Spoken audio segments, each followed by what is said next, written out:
Drama serial ماں نہیں ساس ہوں میں کی نیکسٹ ایپیسوڈ میں دکھایا جائے گا کہ ادریس مسرت کا گھر بھی شفٹ کروا دے گا اور اس کا فون نمبر بھی چینج کروا دے گا تاکہ عروج اس سے کوئی کانٹیکٹ نہ کر سکے، اور مسرت کو بھی سمجھا دے گا کہ اگر تم چاہتی ہو کہ میں پراپرٹی اور بزنس میں سے اپنا حصہ نکلوا سکوں تو پھر کچھ عرصہ تمہیں صبر سے یہاں رہنا ہوگا اور عروج سے کسی بھی قسم کا کانٹیکٹ نہ کرنا، ورنہ ہم ان سب چیزوں سے ہاتھ دھو بیٹھیں گے۔ ایک دفعہ میں اپنا حصہ نکلوا لوں، اس کے بعد میں شائستہ کو بھی ہمیشہ کے لیے چھوڑ کر تمہارے پاس آ جاؤں گا اور تم، میں اور ہمارا بیٹا پھر اچھی خوشحال زندگی بسر کریں گے۔ مسرت ایک دفعہ پھر ادریس کی باتوں میں آ کر پاگل بن جائے گی اور عروج سے کسی بھی قسم کا کانٹیکٹ نہیں کرے گی۔ اب سلمان کو تو عروج پر بہت ہی شدید غصہ ہوگا کہ اس نے اس کے فادر کے کریکٹر پر اتنا بڑا الزام لگایا۔ ادریس بھی سلمان کے سامنے معصوم سا بن کر یہی کہے گا کہ تم نے دیکھا عروج نے کس طرح سے میرے اور شائستہ کے درمیان پھوٹ ڈلوانے کی کوشش کی، اگر کوئی ایسی عورت تھی تو اب وہ عورت کہاں گئی آخر؟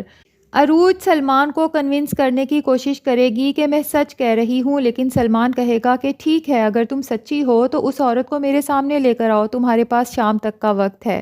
لیکن عروج اسے کیسے ڈھونڈ سکتی ہے جبکہ وہ اپنا ایڈریس اور نمبر سب چینج کر چکی ہے؟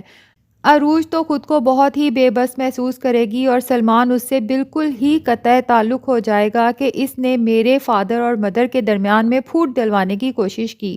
پھر ایک دن عروج کو اچانک شاپنگ مال میں مسرت نظر آ جائے گی، وہ اس کی طرف بھاگے گی اور اسے کہے گی کہ آپ کہاں چلی گئی تھی؟ میں تو آپ کو اور آپ کے بیٹے کو آپ کا حق دلوانا چاہتی تھی اور آپ نے مجھے ہی سب کے سامنے جھوٹا ثابت کر دیا۔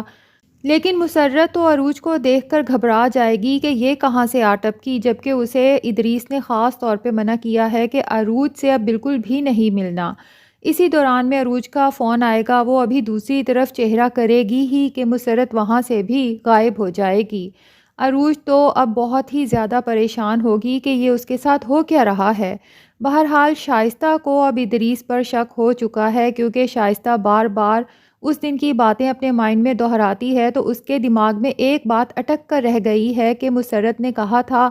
کہ ایک عورت کے پاس اس کا نکاح ہی سب سے بڑا ثبوت ہوتا ہے اور نکاح نامہ ہے میرے پاس۔ تو شائستہ کو لگتا ہے کہ کوئی بھی عورت اتنا بڑا دعویٰ نہیں کر سکتی۔ اب لگتا ہے کہ عروج کو مزید کوئی کوشش کرنے کی ضرورت ہی نہیں، شائستہ ہی اس عورت کو دوبارہ سے ڈھونڈنے کی کوشش کرے گی اور ادریس کو بھی ٹریس کرتی رہے گی اور آخرکار